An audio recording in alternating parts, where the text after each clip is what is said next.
নমস্কার বন্ধুরা, অজানার পথের নতুন পর্বে আপনাদের সকলকে স্বাগত জানাই।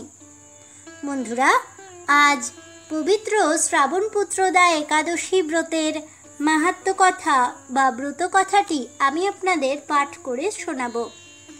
এই মাহাত্ম্য কথা শ্রবণ করতে হলে অবশ্যই ভিডিওটি স্কিপ না করে শেষ পর্যন্ত দেখতে থাকুন।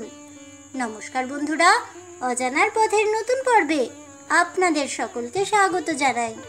সূর্যের কর্কট রাশিস্থ বৈষ্ণবীয় শ্রীধর বৈদিক নভস এবং বাংলা নাম অনুসারে শ্রাবণ মাসের শুক্লপক্ষের একাদশী তিথিকে পবিত্রারোপিণী একাদশী তিথি বলা হয়।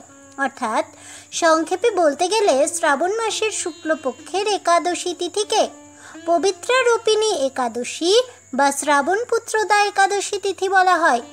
এই একাদশী পবিত্রারোপিণী একাদশী, পুত্রদা একাদশী, পদ্ম একাদশী, শ্রাবণ পুত্রদা একাদশী নামেও অধিক পরিচিত। এই একাদশী বাংলা ক্যালেন্ডারে শ্রাবণ ভাদ্র মাসে পালন করা হয়। ইংরেজি ক্যালেন্ডারে এটি জুলাই আগস্ট মাসের মধ্যে হয়ে থাকে। শ্রাবণ মাসের শুক্লপক্ষের একাদশী তিথিকে পবিত্রা একাদশী বলা হয়। বিশেষ অর্থে বলা হয় যে একাদশী দেবী তার পদানত ভক্তের মনের বিষয়াসক্ত বাসনাকে বিশুদ্ধ পরাজ্ঞানের আলোকে পবিত্র করে ভগবত পদ লাভের সহায়তা করে থাকেন, তিনি হলেন শ্রী শ্রী পবিত্রা একাদশী দেবী। এই একাদশীর আদিষ্ট দেবতা হলেন জনার্দন। পৌরাণিক শাস্ত্র অনুসারে জানা যায়, দাপর যুগের প্রারম্ভে মাহিষ্মতিপুরের রাজা মহিজিতের নানা সদ্গুণ থাকা সত্ত্বেও তার মনে বিষয়াসক্তির আধিক্যের জন্য সর্বদা পূর্ণতার অভাব ছিল। তার কারণ নিরূপণের জন্য পাত্রমিত্র সমেত একসময়ে তিনি তাঁরই রাজ্যের অপর প্রান্তে অবস্থিত লোমশমুনির আশ্রমে সবিনয়ে পদার্পণ করেন। লোমশমুনি তখন কিছুক্ষণ ধ্যানস্থ থেকে জানালেন যে পূর্বজন্মে তিনি এক চলমান ব্যবসায়ী ছিলেন এবং তাঁর মন অপসংস্কৃতিতে ভরা ছিল। পূর্বজন্মনি বৈশ্যহয়ং ধনহীন নৃশংসকৃত বাণিজ্য কর্মণি রত গ্রামাদ গ্রামান্তরং ভূষম। উক্ত রাজা সেই সময়ে জলপানার্থে আগত সবৎস গাভীকে তাড়িয়ে গুরুতর পাপ করেছিলেন বলেই বর্তমানে তার এমন দুঃখজনক পরিস্থিতি হয়েছে বলেই উক্ত লোমশমুনির ধারণা। সদ্য সুতা সবসাচ ধেনুস্তত্র সমাগতা। তদনন্তর রাজা উক্ত মুনিবরের কথা মতো এই একাদশী ব্রত পালন করেন এবং তার সমস্ত মনস্কামনা পূর্ণ হয়। এই কাহিনীর বিষয়ে ভগবান শ্রীকৃষ্ণ যুধিষ্ঠিরদের বলেছিলেন যে এই একাদশী ব্রত মানবের মুক্তি লাভের সহায়ক। পৌরাণিক আখ্যানটি হলো, একদিন মহারাজ যুধিষ্ঠির ভগবান শ্রীকৃষ্ণকে জিজ্ঞাসা করলেন, হে প্রভু, শ্রাবণ মাসের শুক্লপক্ষের একাদশীর নাম কি, তা কৃপা করে আমাকে বলুন। শ্রীকৃষ্ণ বললেন, হে মহারাজ, এখন আমি সেই পবিত্র ব্রত মাহাত্ম্য বর্ণনা করছি, মনোযোগ দিয়ে তা শ্রবণ করুন। যা শোনা মাত্রই বাজপেয় যজ্ঞের ফল লাভ হয়। প্রাচীনকালে দাপর যুগের শুরুতে মহিজিৎ নামে এক বিখ্যাত রাজা ছিলেন। তিনি মাহিষ্মতি নগরে রাজত্ব করতেন, কিন্তু দুঃখের বিষয় এই যে তার মনে বিন্দুমাত্র সুখ শান্তি ছিল না, কেননা তিনি ছিলেন অপুত্রক। পুত্রহীনের ইহলোক বড়লোক কোথাও সুখ হয় না। এরূপ চিন্তা করতে করতে বহুদিন কেটে গেল, কিন্তু তবুও পুত্রমুখ দর্শনে রাজা বঞ্চিতই রইলেন। নিজেকে অত্যন্ত দুর্ভাগা মনে করে রাজা চিন্তাগ্রস্ত হলেন। প্রজাদের সামনে গিয়ে বলতে লাগলেন, হে প্রজাবৃন্দ, তোমরা শোনো, আমি এই জন্মে তো অনেক পাপ কাজ করিনি, অন্যায়ভাবে আমার রাজকোষ বৃদ্ধি করিনি, ব্রাহ্মণ বা দেবতাদের সম্পদ কখনো গ্রহণ করিনি, উপরন্তু প্রজাদেরকে পুত্রের মতো পালন করেছি, ধর্ম অনুযায়ী পৃথিবী শাসন করেছি, দুষ্টদের যথানুরূপ দণ্ড দিয়েছি, সজ্জন ব্যক্তিদের যথাযোগ্য সম্মান করতেও কখনো অবহেলা করিনি। তাই হে ব্রাহ্মণগণ, এই প্রকার ধর্মপথ অবলম্বন করা সত্ত্বেও কেন আমার পুত্র লাভ হলো না, তা আপনারা কৃপা করে অনুসন্ধান করুন।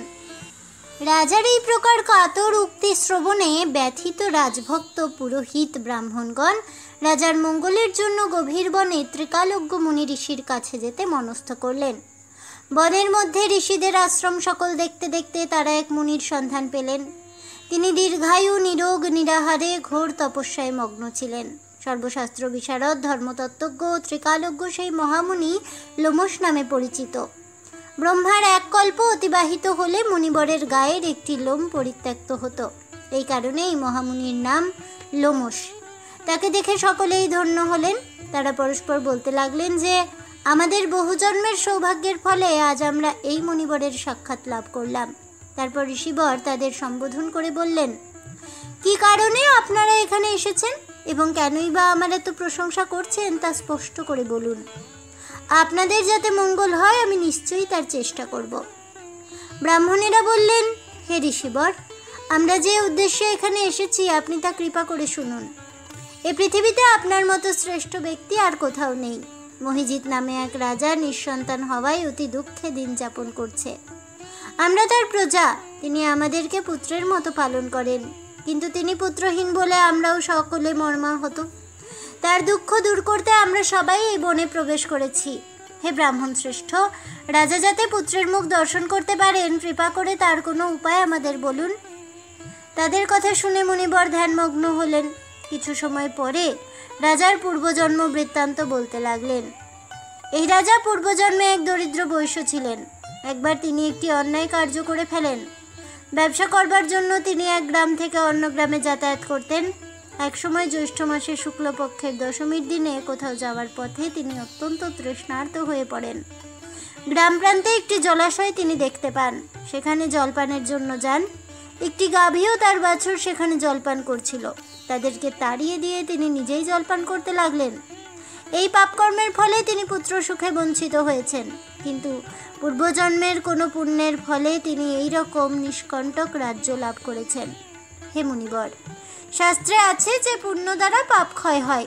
তাই আপনি এমন একটি পুণ্যব্রতের উপদেশ করুন যাতে তার প্রারব্ধ পাপ দূর হয় এবং আপনার অনুগ্রহে তিনি পুত্র সন্তান লাভ করতে পারেন। লোমশ মুনি বললেন, শ্রাবণ মাসের শুক্লপক্ষের পবিত্রারূপিণী একাদশী ব্রত অভীষ্ট ফল প্রদান করে। আপনারা যথাবিধি তা সকলে মিলে পালন করুন। লোমশ মুনির উপদেশ শুনে আনন্দ চিত্তে গৃহে প্রত্যাবর্তন করে তাঁরা রাজাকে সে সকল কথা জানালেন। তারপর সকলে মিলে মুনির নির্দেশ অনুসারে ব্রত পালন করলেন। তাদের সকলের পুণ্যফল রাজাকে প্রদান করলেন। সেই পুণ্য প্রভাবে রাজমহিষী গর্ভবতী হলেন। উপযুক্ত সময়ে বলিষ্ঠ সর্বাঙ্গ সুন্দর এক পুত্র সন্তানের জন্ম দান করলেন। ভবিষ্যত্তর পুরাণে এই মাহাত্ম্য বর্ণিত হয়েছে। এই ব্রত মাহাত্ম্য যিনি পাঠ বা শ্রবণ করবেন তিনি সমস্ত পাপ থেকে মুক্ত হবেন এবং পুত্র সুখ ভোগ করে অবশেষে দিব্য ধাম প্রাপ্ত হবেন। যারা ঈশ্বরের চিন্তা ভাবনা নিয়ে ইহলোক এবং পরলোকে আনন্দ পেতে চান তারা এই ব্রত শাস্ত্র অনুযায়ী ঐকনিষ্ঠ ভক্তি ভরে পালন করবেন। কর্তব্যা সুখমিচ্ছদ ভীরিহ লোকে পরত্র চ। অথ শ্রাবণ পুত্রদা একাদশী ব্রত মাহাত্ম্য কথা এখানেই সমাপ্ত হইল। জয় ভগবান শ্রীহরি শ্রীকৃষ্ণের জয় হোক। জয় হোক ভগবান শ্রী বিষ্ণুর। হরে কৃষ্ণ কৃষ্ণ কৃষ্ণ হরে হরে, হরে রাম রাম রাম হরে হরে, রাধে রাধে। এই বলে আমার আজকের ভিডিওটি আমি এখানেই শেষ করছি। তাহলে বন্ধুরা, শ্রাবণ পুত্রদা একাদশী ব্রতের মাহাত্ম্য কথাটি শ্রবণ করে এবং তার গুরুত্ব জানতে পেরে আপনাদের কেমন লাগলো অবশ্যই আমাকে কমেন্টে জানাবেন। ভিডিওটি ভালো লেগে থাকলে লাইক শেয়ার করতে ভুলবেন না। আমার চ্যানেলের নতুন বন্ধু হয়ে থাকলে চ্যানেলটিকে সাবস্ক্রাইব করে দেবেন। পাশে থাকা বেল বাটনটি প্রেস করে রাখবেন নতুন ভিডিওর নোটিফিকেশন পাওয়ার জন্য। দেখা হচ্ছে পরের ভিডিওতে। ততক্ষণ সবাই ভালো থাকুন, সুস্থ থাকুন আর অবশ্যই সঙ্গে থাকুন আর দেখতে থাকুন অজানার পথে।